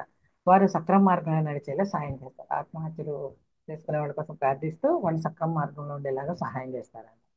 ఇంకేం చేస్తారంటే భూలోకంలోని ఆత్మీయులను రక్షించే మార్గాలను కనుగొంటారు. అలా చేసి అలా ఆత్మహత్య చేసుకోవడానికి సాయం చేసేయటం కాకుండా వాళ్ళు మంచి మార్గంలో నడిపించడమే కాకుండా ఈ భూలోకంలోని ఆత్మీయులను రక్షించే మార్గాలని కనుక్కుంటారు. ఇంకా ఏం చేస్తారు పదో పాయింట్లో, భూలోకంలోని ఆత్మీయుల కోసం ప్రార్థిస్తారు. ప్రార్థించడానికి మాలో ప్రేమ, శ్రద్ధ, ఏకాగ్రత, ప్రయత్నం ఉండాలి. వాళ్ళలో ఆత్మలోకంలోనంటే ప్రేమ, శ్రద్ధ, ఏకాగ్రత, ప్రయత్నం అనే గుణాలు ఉంటే ఇవన్నీ ఉండడమే వాళ్ళకి ఒక, దాన్ని ఏమంటారు, ఏంటి నీకు ఈ పని చేయడానికి నీలో అర్హత ఏంటి అని అడుగుతారు కదా. అలా ప్రార్థించడానికి ఈ అర్హతలు అన్నమాట వాళ్ళకి. భూలోకంలో ఆత్మీయుల కోసం ఇలా ప్రార్థన చేయడానికి ఏంటంటే ప్రేమ, శ్రద్ధ, ఏకాగ్రత, ప్రయత్నం అనే అర్హతలు ఉంటాయి అన్నమాట వాళ్ళకి. ఇంకా 11 ఏంటంటే కింది ఆవరణలోని వ్యతిరేక ఆత్మలతో వ్యవహరించే తీరులో శిక్షణ పొందుతారు. ఇప్పుడు అప్పుడే వచ్చేస్తారు కొంతమంది కింది ఆవరణలోకి వెళ్తారు, వాళ్ళతో వ్యతిరేకత ఉంటుంది. ఇప్పుడు ఆ వ్యతిరేక ఆత్మత ఉన్న ఆత్మలతో వ్యవహరించే తీరులో శిక్షణ పొందుతారట వాళ్ళు. అంటే అక్కడ ఇంకా రకరకాలుగా ఇలాంటి పనులు ఉంటాయని చెప్తున్నారు. 12 ఏంటంటే జ్ఞాన మందిరం ద్వారా వివేకాన్ని పొందుతారు. చూడండి, జ్ఞాన మందిరము అని ఒకటి ఉంది నిన్న చదువుకున్న దాంట్లో కదా. ఈ రాష్ట్రం ఆపగానే జ్ఞాన మందిరం అంటే వాళ్ళ జ్ఞానానికి సంబంధించిందంతా అనమాట. ఆధ్యాత్మికలో ఎంత ఉంది ఏంటి అనేది అంతా జ్ఞాన మందిరం అంటారు దాన్ని. అక్కడ వివేకాన్ని, వాళ్ళ బుద్ధిని, వివేకం అంతా ఏముందో ఆ జ్ఞాన మందిరం అనే దాంట్లో తీసుకెళ్తారని నిన్న చదువుకున్నాం కదా. అదే చెప్తున్నారు, జ్ఞాన మందిరం ద్వారా వివేకాన్ని పొందుతారు. అంటే రెస్ట్ రూమ్ లోంచి తీసుకెళ్ళగానే జ్ఞాన మందిరంలోకి తీసుకెళ్తారు వాళ్ళని. విస్తృతమైన ఉపచేతనాత్మక మనసు ద్వారా ఆత్మలోకంలోని ఆత్మలు ఎంతో సమాచారాన్ని పొంది దానిని క్రియాశీలకంగా ఉపయోగిస్తారట. ఈ జ్ఞాన మందిరంలోకి తీసుకెళ్ళిన తర్వాత ఏం చేస్తారు, ఈ అంతరాత్మ మనసు ద్వారా ఆత్మలోకంలోని ఆత్మలు ఏం చేస్తారంటే ఎంతో సమాచారాన్ని పొంది దాన్ని క్రియాశీలంగా ఉపయోగిస్తారట. ఇంకా 13 ఏంటంటే మళ్ళీ జన్మించాలనే అనుకునే వారికి కూడా మార్గదర్శకులుగా ఉంటారు. మళ్ళీ భూమి మీద వెళ్తాం మేము, ఇంకా పాఠాలు నేర్చుకోవాల్సి ఉందని పాయర్లు బాబు ఇక్కడ ఇంకా పాఠాలు ఇంకా పూర్తి అవ్వలేదు, నేర్చుకోవాల్సింది ఉంది అని అన్నప్పుడు భూలోకాల్లో మళ్ళీ జన్మించాలి అనుకునే వారికి మార్గదర్శకులుగా కూడా ఉంటారంట వాళ్ళు. ఇక 14 పాయింట్ ఏంటంటే భూలోకంలో పట్టభద్రులైన వారి కోసం మహిమలు చేస్తారు. అంటే ఒక లెవెల్లో ఒక ఫ్రీక్వెన్సీకి వచ్చిన వాళ్ళకి మహిమలు, వాళ్ళ కోసం మహిమలు చేస్తారు. ఈ చిన్న మహిమలు ఆత్మలు తమ నమ్మకాన్ని తిరిగి పొందేలా సహాయపడతాయి. ఇలాంటి చిన్న చిన్న మహిమలు ఏమైతాయంటే ఆత్మలు తమ నమ్మకాన్ని తిరిగి, అంటే కొన్ని ఆత్మలకు నమ్మకం పోగొట్టుకుంటాయి. చూడండి, ఒక ముసలాయన వెళ్తాడు, మనం ఫస్ట్ ఫస్ట్ చదువుకున్న దాంట్లో ఉంది, ఒక ముసలాయన వస్తాడు. ఎంత చెప్పినా అతనికి చాలా కష్టపడతారు అక్కడ వాళ్ళు అతన్ని. "ఆ, కాదు బాబు నువ్వు చనిపోయావు నాయనా, నువ్వు ఇది అది అని చెప్పినప్పుడు అతను ఒప్పుకోడు, చాలా టైం పట్టుద్ది. వాళ్ళకి ఏం చేస్తారంటే సానుకూల, అంటే మొత్తం ఆ నమ్మకాన్ని ఆ, తిరిగి పొందేలాగా కొన్ని మహిమలు చూపించి సహాయం చేస్తారు. తర్వాత 15 పైన అంటే చనిపోతున్న ఆత్మను సముదాయించడానికి భూలోకానికి వస్తారు. చూసారా? చనిపోతూ ఉన్న ఆత్మను కూడా సముదాయిస్తారంట. కొంతమంది చెప్తారు, అగో ఎవరో కనపడుతున్నారు నాకు, నేను చనిపోతున్నాను, అగో యమదూతలు వచ్చారు, వాళ్ళు వచ్చారు, వీళ్ళు వచ్చారు, చాలా మంది చెప్పడం మనం విన్నాం కదా. ఈ నిన్న కూడా నేను ఎవరి దగ్గర విన్నాను, అదే నిన్న మొన్న విజయవాడ వెళ్ళాము కదా. విజయవాడ వెళ్ళాం అనమాట, మా పెద్ద ఆడపడుచు వాళ్ళ ఆయన సంవత్సరం అయితే వెళ్ళాం. అక్కడ కొంతమంది చెప్తున్నారు, అంటే చనిపోయిన వాళ్ళ గురించి ఎక్కువ మాట్లాడుకుంటారు కదా అక్కడ. చెప్తున్నారు, అవి ఎవరు వచ్చారు అని తీసుకెళ్ళడానికి యమదూతలు కనపడుతున్నారు, ఇట్లా మాట్లాడారంట కొంతమంది. అట్లనా చనిపోతున్న ఆత్మను సముదాయించడానికి భూలోకానికి వస్తారు కొంతమంది. సముదాయించడానికి వస్తారు, భయపడుతూ ఉంటారు కదా. చూడండి ఎంత సహాయం చేస్తారు మనకి, వస్తారట. ప్రార్థన, సానుకూల ఆలోచనల ద్వారా ఆత్మలోకానికి వచ్చే విధానాన్ని వీలైనంత సౌకర్యంగా ఉండేలా చూస్తారంట. ఇంకెందుకండి మరణం అంటే, అసలు ఎందుకు భయపడాలి. చూడండి, మరణించబోయే వాళ్ళకి చక్కగా ప్రార్థన చేసి సానుకూల ఆలోచన ద్వారా ఆ సానుకూల ఆచరణను చూపిస్తారనమాట. ఆలోచనని తీసుకొచ్చి ఆత్మలోకానికి వచ్చే విధానాన్ని వీలైనంత సౌకర్యంగా ఉండేలాగా, ఏ మాత్రం కష్టపడకుండా ఆత్మలోకానికి సౌకర్యవంతంగా ఉండేలా తీసుకెళ్తారట. చూడండి మరి, ఇదంతా చదువుకుంటే మరణం అని భయపడే వాళ్ళు కూడా మరణ భయం పోతుంది. కాబట్టి అందరూ చదువుకోండి ఈ బుక్. ఇంకోటి ఏంటంటే 16 పాయింట్ ఆత్మలోకంలోని పిల్లలను సంరక్షిస్తూ ఉంటారు. చిన్న పిల్లలు ఉంటారు కదా, అప్పుడే పుట్టిన పిల్లల ఆత్మలు వెళ్ళిపోతూ ఉంటారు. ఏమీ తెలియకుండా కొంతమంది చిన్నప్పుడు చనిపోతూ ఉంటారు. కొంతమంది కడుపులో ఉండగానే కొంచెం పుడుతూ పుడుతూ చనిపోతారు. అట్లా నాకు కూడా జరిగింది అనమాట ఫస్ట్ కడుపులోనే ఇంకా ఆ, రాకుండానే ఇక్కడే నొక్కుపోయి ఇక్కడే చనిపోవడం జరిగింది. అట్లా చిన్న పిల్లలు కొంతమంది సంవత్సరం అయ్యాక చనిపోతారు, కొంతమంది నెలల్లో చనిపోతారు. అట్లా నెలలోపునే చనిపోతుంటారు. ఇట్లా అంటే ఆత్మలోకాలను పిల్లలను రక్షిస్తారట. స్వస్థత చేకూర్చే నూతన మార్గాలను నేర్చుకుంటారు. అంటే వాళ్ళకి అక్కడ స్వస్థత, చాలా మంది తీసుకొని తీసుకొని మంచం మీద రోగాలతో చనిపోతారు కదా, వాళ్ళకి స్వస్థత చేకూర్చే నూతన మార్గాలని నేర్చుకుంటారట. ఇంకేం చేయాలి, ఇంకా స్వస్థతగా ఉండాలంటే ఏం చేయాలి, అలాంటివన్నీ నేర్చుకుంటూ ఉంటారంట. ఇంకేంటంటే 18వ పాయింట్, కళా సృష్టిలోను నృత్యము, ఒపేరా, సంగీతం, పాటలు, క్రీడలు, నిర్మాణ విజ్ఞాన సంబంధాల మొదలైన అంశాల్లో పాల్గొంటారంట. ఇవి కూడా ఉంటాయంట అక్కడ. ఇంకా 19 పాయింట్ అంటే భూలోకంలోని జంతు ప్రపంచంతో కలిసి పనిచేస్తారు. జంతు ప్రపంచంతో కూడా వీళ్ళు కలిసి పనిచేస్తారట కొంతమంది. జంతువుల ఆత్మలో లోకంలో సహాయం చేస్తారట. జంతువుల ఆత్మలోకంలో కూడా, ఇప్పుడు మరి మనుషులు ఎలా చనిపోయే ఆత్మలోకి వెళ్తారో, జంతువులు కూడా చనిపోయే ఆత్మలోకాల్లోకి వస్తాయి కదా, వాటికి కూడా సహాయం చేస్తూ ఉంటారట కొంతమంది ఆత్మలు. ఈ ఆత్మలోకంలో ఇన్ని రకాలు ఉంటాయి అన్నమాట పనులు. ఇంక 20 పాయింట్ ఏంటంటే ఆత్మలోకంలోని ఉద్యానవనాలను పెంచడంలో సహాయపడతారు. ఇక్కడ ఉద్యానవనాలు, పార్కులు, తోటలు ఉన్నట్టు అక్కడ కూడా ఉంటాయి. మనకు కనిపించేది ఆకాశమే అక్కడ, కానీ అక్కడ చూడండి ఎన్ని ఉంటాయో ఇవన్నీ. ఎప్పుడు వెళ్ళి చూస్తామో కదా. నేను ప్రతిసారి ఏం చెప్తారు, చనిపోయాక ఏ లోకాలకు వెళ్తామో, శరీరంలో ఉండగానే ఆ లోకాలన్నీ చూడాలంటారు. మరి మన అందరంలో ఎంతమంది చూసామో ఏమో, మనకు మనమే చూసుకోవాలి అది. కాబట్టి ఆత్మలోకంలో ఉద్యానవనాలను పెంచడంలో సహాయపడతారట. ఇంకా ఏంటంటే లాస్ట్ పాయింట్ 21, భూలోక నిజ చరిత్రను, ఇతర గ్రహాల చరిత్రను తెలుసుకొని చర్చిస్తారట. భూలోకంలో నిజ చరిత్రలు, తర్వాత ఇతర గ్రహాల, భూలోకమే ఒక గ్రహం కదా, భూమి అనేది ఒక గ్రహమే. సూర్యుడు, చంద్రుడు, భూమి అన్నీ ఉంటాయి కదా, ఒక గ్రహమే కదా. అలాగే ఇతర గ్రహాల చరిత్రను కూడా తెలుసుకొని చర్చించుకుంటూ ఉంటారట. అక్కడ ఈ వాళ్ళు చేసే పనులన్నీ ఇన్ని ఉంటాయి అన్నమాట. ఇలా పాయింట్ వైజ్గా ఇచ్చారు 21 పాయింట్. ఆత్మలోక ఆత్మలు ఏ పని ఎంపిక చేసుకున్నా మాకు ఒకటే లక్ష్యం, సేవ. భూలోకంలో తమ ఉద్యోగాలను పని అనుకుంటారు, కానీ మేము చేసే పనిని నిజంగానే ప్రేమిస్తాము. వాళ్ళు ఉద్యోగాలు చేయడం కూడా ఒక పెద్ద పని అనుకుంటామంట ఇక్కడ భూలోకంలో, కానీ వీళ్ళు మాత్రం చేసే పనిని నిజంగా ప్రేమిస్తామంట అని చెప్తున్నారు. సృష్టికర్తకు మేము ఇవ్వగలిగేది ఇదేనని, ఇది మాకు నచ్చిన అవకాశంగా, మరి మాకు న- ఇష్టంగా వచ్చిన అవకాశంగా భావిస్తారట వాళ్ళు. కానీ ఎప్పుడు కూడా బాధపడరు అనమాట అక్కడ చేయడానికి పనులు, అక్కడ ఇలాంటి పనులన్నీ చేయడానికి పాయింట్ ఇచ్చారు కదా, సేవ అనుకుంటారంట వాళ్ళు. భగవంతుడు మనకి ఇచ్చిన అవకాశం అనుకుంటారంట. సృష్టికర్త మేము ఇవ్వగలిగేది ఇదే అని చెప్పి మాకు ఇచ్చిన అవకాశంగా భావిస్తాము. ఇది మాకు నిజమైన ఆనందాన్ని, తృప్తిని కలిగిస్తుంది. చూడండి, మనం అప్పుడప్పుడు అనుకుంటాం, మన ఆధ్యాత్మికంగా మీరు వినే ఉంటారు చాలా మంది, సృష్టికి వరంగా ఉండాలి మనం అని. సృష్టికి వరంగా ఉండాలి, శాపంగా ఉండకూడదు. మంచివాడి మౌనము సృష్టికి శాపం అంట. కాబట్టి మనకు తెలిసింది చెప్పాలి, వాళ్ళు వింటారో వినరో. ఇప్పుడు మనం ఈ వీడియో చేస్తున్నాం, ఇదంతా చదువుతున్నాం, బుక్ అందరికీ చెప్తున్నాం, ఎంతమంది వింటారో వినరో మనకి అవసరం లేదు. కాబట్టి మంచివాడి మౌనం, మౌనంగా ఉండకూడదు. చాలా మందికి తెలుసు కానీ చెప్పడానికి భయపడతారు. ఎందుకో మాకు గుర్తుండవు అంటారు. చెప్పాలంటే చెప్తూ ఉంటే, స్టార్ట్ చేస్తే మొదలు పెడితే అదే వస్తుంది. ఇక్కడ మనం నోరు తెరవడం వరకే. చూడండి, ఆ రాసేది భాగవతం అట, రాయించేది భగవంతుడు. చెప్పేది భాగవతం అంటారు అంటే పలికేది భాగవతం అంట, పలికించేది వాడు భగవంతుడు అంట అని. మనం నోరు తెరిస్తే చాలు, ఒక అడుగు ముందుకేస్తే మిగతా 99 అడుగులు దేవతలు వేయడానికి సిద్ధంగా ఉన్నారు భగవంతుడు. కాబట్టి ఇక్కడ మనం చేయాల్సింది ఏంటంటే, మనం చేసే పనిని ప్రేమించడం. సృష్టికర్తకి ఇవ్వగలిగే ఇదే అనుకుంటారంట. సృష్టికర్తకి మేము ఇవ్వగలిగేది ఇదేనని మాకు వచ్చిన అవకాశంగా భావిస్తాము. ఇవన్నీ ఎందుకు చెప్తున్నారంటే మనం కూడా ఇలా ఉండాలి అని మనకి చెప్పకనే చెప్తున్నారు అన్నమాట ఇవన్నీ. కాబట్టి ఇది అవకాశంగా, ఇది మాకు నిజమైన ఆనందాన్ని, తృప్తిని కలిగిస్తుంది ఇలా చేయటము.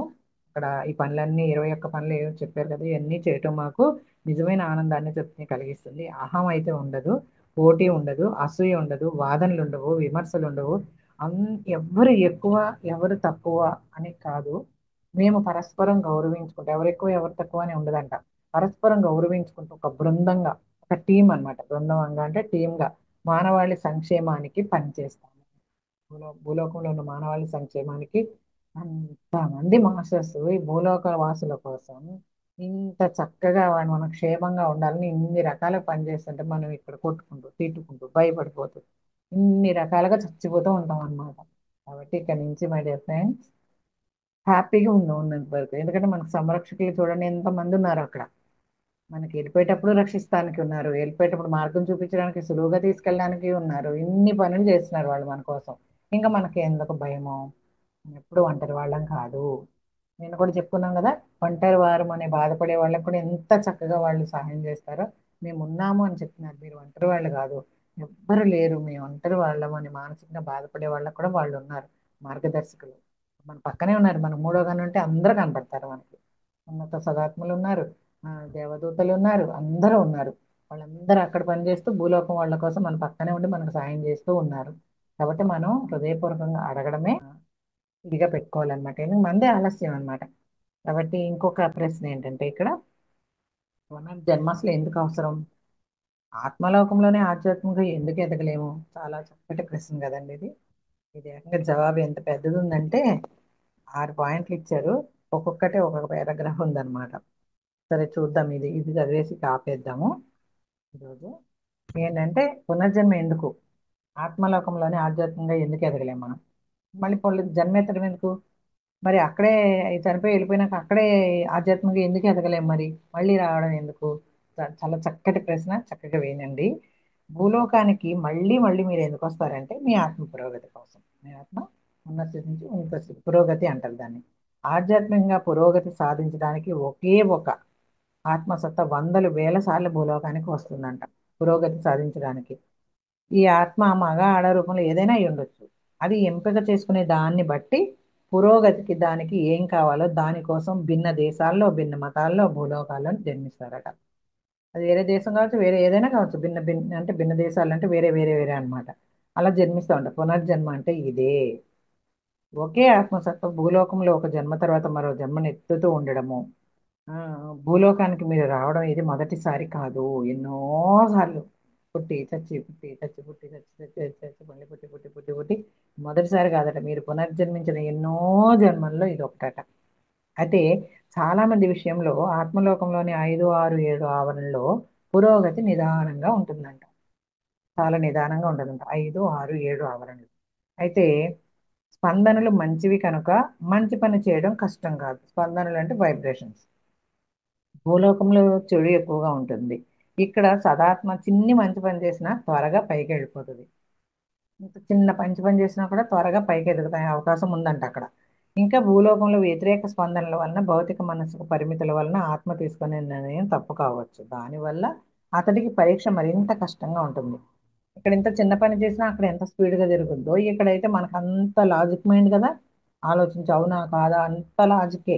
ఆ, అన్నీ ఇదే మనకి. కాబట్టి మనం ఆత్మ తీసుకునే నిర్ణయం తప్పు కావచ్చు. దానివల్ల అతడికి పరీక్ష మరింత కష్టతరం కావచ్చు. కాబట్టి భూలోకంలో మళ్ళీ మళ్ళీ జన్మించాల్సి వస్తుంది అనమాట. భూలోకంలో భౌతిక మనసు కన్నా అంతరాత్మ మనసు ఎక్కువగా ఉపయోగిస్తే ఆధ్యాత్మికంగా పురోగతి సాధిస్తారు. మన మనసు చెప్పేదానికన్నా వినడం కన్నా అంతరాత్మ చెప్పేది వింటే గనక పురోగతి, ఆధ్యాత్మిక పురోగతి సాధిస్తారట. అయితే ఒక సదాత్మ భూలోకంలో పునర్జన్మించడానికి నిర్ణయం తీసుకుంటే ఒక ప్రమాదం కూడా పొంచి ఉందంట. చూడండి, ఒక సదాత్మ అంటే మంచి ఆత్మ భూలోకంలో మళ్ళీ జన్మించడానికి నిర్ణయం తీసుకుందనుకోండి, ఒక ప్రమాదం ఉందంట. అదేంటో చూద్దాం. ఆ వ్యక్తి ఒక్కోసారి ఆధ్యాత్మికంగా ఉన్న స్థితి కన్నా కిందకి పడిపోవచ్చు. అతడు ఆత్మలోకంలోనే ఉండిపోతే పురోగతి నిదానంగా ఉన్నా ఇంకెప్పుడు కిందకి పడిపోడు. ఆత్మలోకంలో ఉంటే పురోగతి నిదానంగా ఉంటుంది, అప్పుడు ఎప్పుడు కిందకి పడిపోడు. ఇది ఎవరికి వారు తమ సంకల్ప స్వేచ్ఛను ఉపయోగించి నిర్ణయించుకోవాలి. ఆత్మలోకంలోనే ఉండి నిదానంగా పురోగతి సాధించాలా, లేక భూలోకానికి వచ్చి ప్రమాదాన్ని ఎదుర్కొని త్వరగా పురోగమించాలా? ఇక్కడ మనకు ఒక క్వశ్చన్ గుర్తొస్తుందా? జైవిజీలు ఉంటారు, మీరు నిదానంగా వస్తారా పాపాలు చేసి, పుణ్యాలు చేసి, అయితే పాపాలు చేసి తొందరగా వస్తారా అని అడుగుతాడు కదా. అలాగే ఉంది ఇక్కడ ప్రశ్న. చూడండి, మీరు సంకల్ప స్వేచ్ఛ మనకే ఉంది, నిదానంగా పురోగతి సాధించాలా ఆత్మలోకంలోనే ఉండి, లేదంటే భూలోకాన్ని వచ్చి ప్రమాదాన్ని ఎదుర్కొని త్వరగా పురోగమించాలా? భూలోకానికి వస్తేనే త్వరగా పురోగతి చెందాలి, అక్కడ ఏం ఉండదట. కాబట్టి ఆ, అని సొంతంగా నిర్ణయం మీరే తీసుకోవాలి ఆత్మీయ అని చెప్తున్నారు.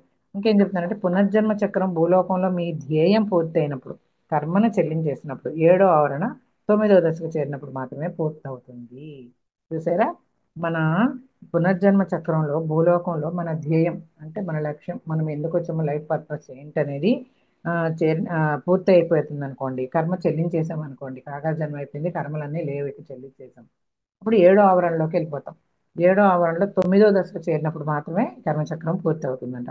అప్పుడే మీరు నిజంగా భూలోక అనుభవాన్ని అధిగమించుతామంట. అప్పటిదాకా మనకి మళ్ళీ జన్మలు తప్పవని చెప్తున్నారు. అంటే భూలోకంలో ఆత్మసత్తలు ఆలోచించి జీవించగలిగినప్పుడు మేము పరిపూర్ణత గురించి చెప్పడం లేదు. ఏంటది ఏం చెప్తున్నారు? భూలోకంలోనంట ఆత్మలాగా, అంటే మనం ఒక ఆత్మ శరీరాన్ని మాత్రమే కాదు అని ఆలోచించి జీవించగలిగితేనే అలా జరుగుతుందంట. కానీ మేమేమి పరిపూర్ణత గురించి చెప్పట్లేదు ఇక్కడ అని చెప్తున్నారు. ఏ మనిషి పరిపూర్ణుడు కాడు. ఒక్కడు కదా ఒక్కడు కూడా పరిపూర్ణంగా ఉండడంట. మీరు చెయ్యగలిగినంత చెయ్యాలి. మనం మంచి పనులు ఎంత చేయగలమో అన్ని చేయాలంట.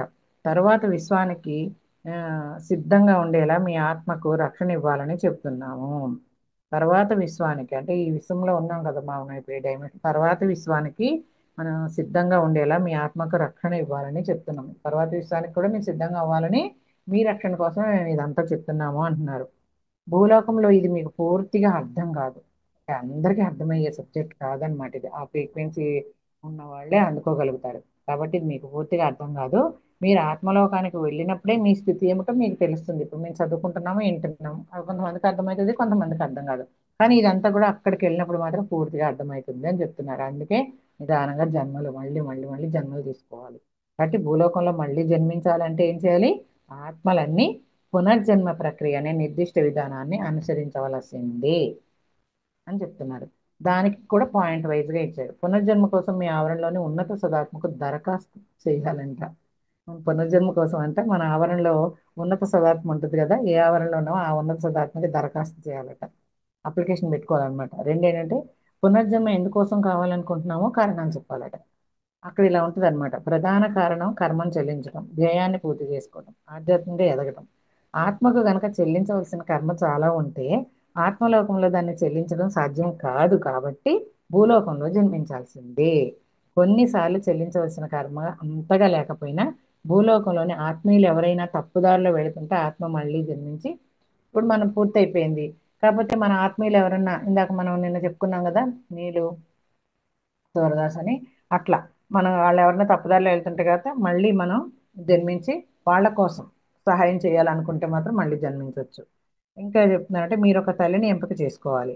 ఆధ్యాత్మికంగా మంచి స్థాయిలో లేని ఆత్మ లేక ఆధ్యాత్మికంగా ఉన్నత స్థాయిలో ఉన్న తల్లిని ఎంపిక చేసుకొని ఆత్మను మెరుగుపరుచుకోవాలని భావించవచ్చు.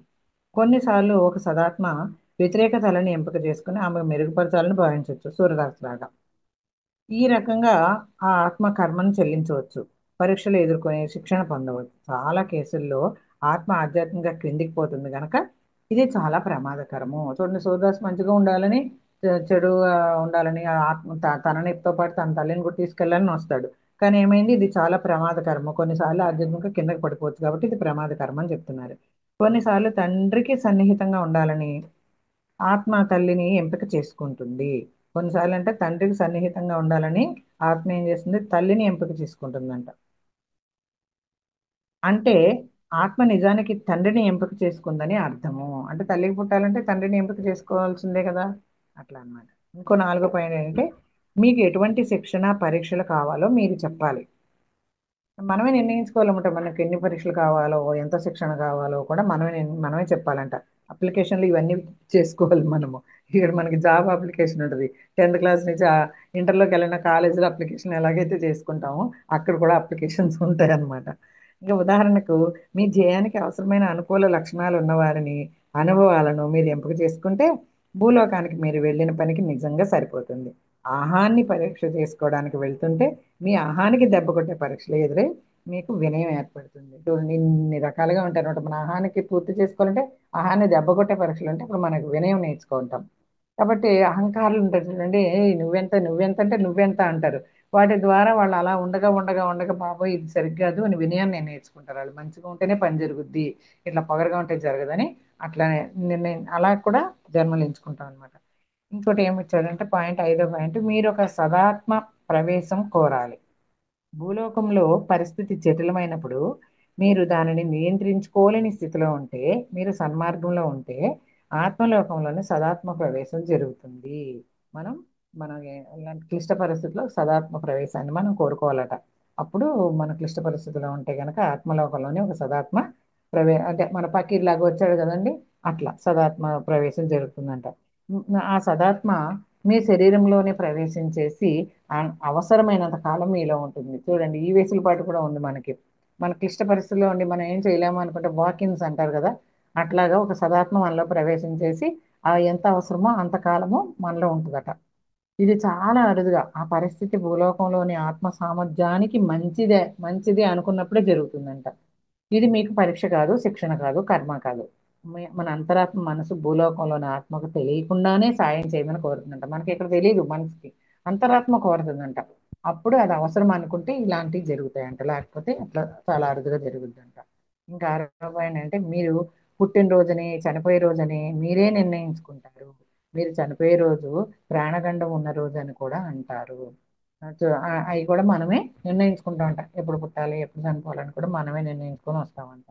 కాబట్టి 1వ ఆవరణ నుంచి 7వ ఆవరణ వరకు అన్ని ఆత్మలకు పునర్జన్మ క్రియను అనుభవించే అవకాశం ఉంది. అయితే 1వ ఆవరణలోని ఆత్మకు కింది ఆవరణలో ఉండే అవకాశం కానీ, బరువులు మోసే జంతువులుగా భూలోకానికి వచ్చే అవకాశం కానీ ఉందంట. అప్పుడు వీరికి తాము గత జన్మలో చేసిన పాపాలు 1వ ఆవరణలో తాము ఉన్న అనుభవం అన్ని గుర్తుంటాయట. అది జంతు జన్మైనా ఏదైనా మన కర్మలను బట్టి అట్లా ఎంచుకోవచ్చు అనమాట.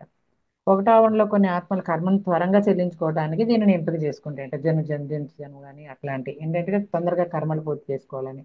1వ ఆవరణ గత జన్మల గురించి జ్ఞాపకం ఉంటే గనక తాము ఎందుకు బరువులు మోసే జంతువులా పుట్టారో వారికి తెలిసి బాధలు ఎందుకు పడుతున్నారో అర్థమవుతుందంట. వాళ్ళకి తెలుస్తుందంట ఈ విషయం. కర్మను పూర్తి చేసుకోవాలనుకున్నాం కాబట్టి ఈ బాధలు ఎందుకు పడుతున్నామో అర్థమవుతుందంట. ఈ స్మృతి వల్ల, అంటే ఈ జ్ఞాపకం వల్ల భూలోకంలో ఈ కష్టమైన జన్మలో పడే బాధను భరించే శక్తి కూడా వారికి లభిస్తుందంట. అమ్మో, నేనే కష్టాలు పడుతున్నాం అనుకుంటాం, కానీ ఆ శక్తిని కూడా మనము తీసుకొస్తామంట. ఆ బాధలను భరించే శక్తి, బాధలు భరించాలంటే మరి దానికి తగ్గ శక్తి కావాలి కదా, అది కూడా మనము మా వారికి లభిస్తుంది అంటున్నారు. వారి కర్మ పూర్తిగా తుడిచిపెట్టుకొని పోదు. వారి కర్మ అత్యంత తీవ్రమైనదైతే ఈ ఆత్మలకు దాన్ని చెల్లించడానికి వందలాది జన్మలు కావాలట. మరి మంచి పనులు చేద్దామా, చెడ్డ పనులు చేద్దామా, జన్మలు జన్మలు వందలాది జన్మలు ఎత్తుదామా మనమే నిర్ణయించుకోవాలి. ఈ ప్రక్రియ అంతా సమస్యాత్మకంగా అనిపించవచ్చు. ఇదంతా అంటే అబ్బో ఇంత గందరగోళం ఎందుకు, ఇన్ని సమస్యలు ఎందుకు అని అనిపించవచ్చు అంట. కానీ వీటన్నిటిని మీరే స్వయంగా ఎంపిక చేసుకోలేరు. మీ ఆవరణలోని ఉన్నత సదాత్మతోనూ అదే ఆవరణలో మరో ముగ్గురు వివేకం కలిగిన ఆత్మలతోనూ చర్చించి మీరేమి చేయాలి, అక్కడ గ్రూప్ డిస్కషన్ కూడా ఉంటుందంట. ఆ వేసులుబాటు కూడా మనం ఒక్కడే నిర్ణయం తీసేసుకోమంట. ఉన్నత సదాత్మతోటి ఇంకో ముగ్గురు ఉంటారట, వాళ్ళతోటి కూడా చర్చించి మనం ఏం చేయాలనుకుంటున్నామో, అప్పుడు మీరు ఏం చేయాలనుకుంటున్నారో చెప్తారట వాళ్ళు. అప్పుడు ఉదాహరణకి ఏంటంటే, మీరు ఆధ్యాత్మికంగా త్వరగా ఎదగాలని తీవ్రంగా కోరుకున్నాం అనుకోండి, మీకు చాలా కష్టమైన మార్గాన్ని మీరు ఎంపిక చేసుకుంటారు. అంటే ఉన్నతంగా ఎదగాలి, తొందరగా ఎదిగిపోవాలనుకుంటే కష్టాలను ఎంచుకుంటామట. చూడండి, కష్టమైన మార్గాన్ని ఎంపిక చేసుకున్నాడు, కానీ ఆ మార్గం మీ శక్తికి మించినదై ఉండవచ్చు. ఉన్నత సదాత్మ మిగిలిన 3 ఆత్మలు ఇలా చేయవద్దని చెప్పి మీకు ప్రత్యామ్నాయం ఏదన్నా, అంటే రెమెడీ అన్నమాట, సూచించవచ్చు. అయినా కానీ మీరు పునర్జన్మ కావాలని పట్టుపడితే మీ సంకల్ప స్వేచ్ఛతో మీరే నిర్ణయించుకుంటారు కనుక మిమ్మల్ని ఆపరు. చూడండి, నీళ్ళు నీళ్ళు కదా మనకు ఉదాహరణగా తీసుకోవచ్చు. మనం పునర్జన్మ ఎత్తాలి, మనం పంపించాలి, ఇలా చేసుకోవాలనుకుంటే అది ఎవరు ఆపరట, అంతా మన సంకల్ప స్వేచ్ఛ అని చెప్తున్నారు. వాళ్ళు ఎవరు అక్కడ ఆపరు మిమ్మల్ని. ఒకవేళ పునర్జన్మకు రిజిస్టర్ చేసుకున్న భూలోకంలో జన్మించకూడదనే నిర్ణయం తీసుకోవచ్చట. పునర్జన్మకు రిజిస్టర్ చేసేసుకున్నా కూడా భూలోకంలో జన్మించకూడదని కూడా నిర్ణయం తీసుకోవచ్చట. ఉదాహరణకు ఒక తల్లిని ఎంపిక చేసుకున్నారనుకోండి, ఆమె ఆధ్యాత్మికంగా తప్పుదారిలో ఉంది. ఆమె మీరు మీకు ఆమె దగ్గరకు వెళ్ళాలనిపించదు, మీ రిజిస్ట్రేషన్ రద్దు చేసుకోవచ్చు. చూడండి ఎంత వెసులుబాటు ఉందో మనకు అక్కడ. సంకల్ప స్వేచ్ఛ ఉందనమాట. బహుశా ఆమె ఆధ్యాత్మిక ఉన్నత స్థితిలో ఉందని అనుకొని మీరు ఎంపిక చేసుకొని ఉండవచ్చు. మీకు జ్ఞానాన్ని ప్రసాదించేవారు మీకు కావాలి. మీకు కాబట్టి ఇది మంచి ఇది చెడు అని మన జ్ఞానానికి కొంచెం మనకి సలహా సూచనలు ఇచ్చేవాళ్ళు మీకు కావాలి. మీకు సన్మార్గాన్ని చూపాలి అనుకున్నారు. ఒకవేళ కానీ ఒకవేళ ఆమె చెడు మార్గంలో తప్పులు చేస్తుంటే మీరు ఆమెకు జన్మించడంలో అర్థం లేదు. కాబట్టి ఇన్ని రకాలుగా ఉంటుందంట. ఏం ప్రశ్న చూశారు కదా, పునర్జన్మ ఎందుకు అవసరమో, ఆత్మలోకంలోని ఆధ్యాత్మికంగా ఎందుకు ఎదగలేము, ఇక్కడికి వచ్చి ఎందుకు ఇన్న తిప్పలు పడతామో అక్కడే ఎదగొచ్చు కదా అంటే, ఇంత పురాణం ఉందన్నమాట దీనికి. Thank you very much.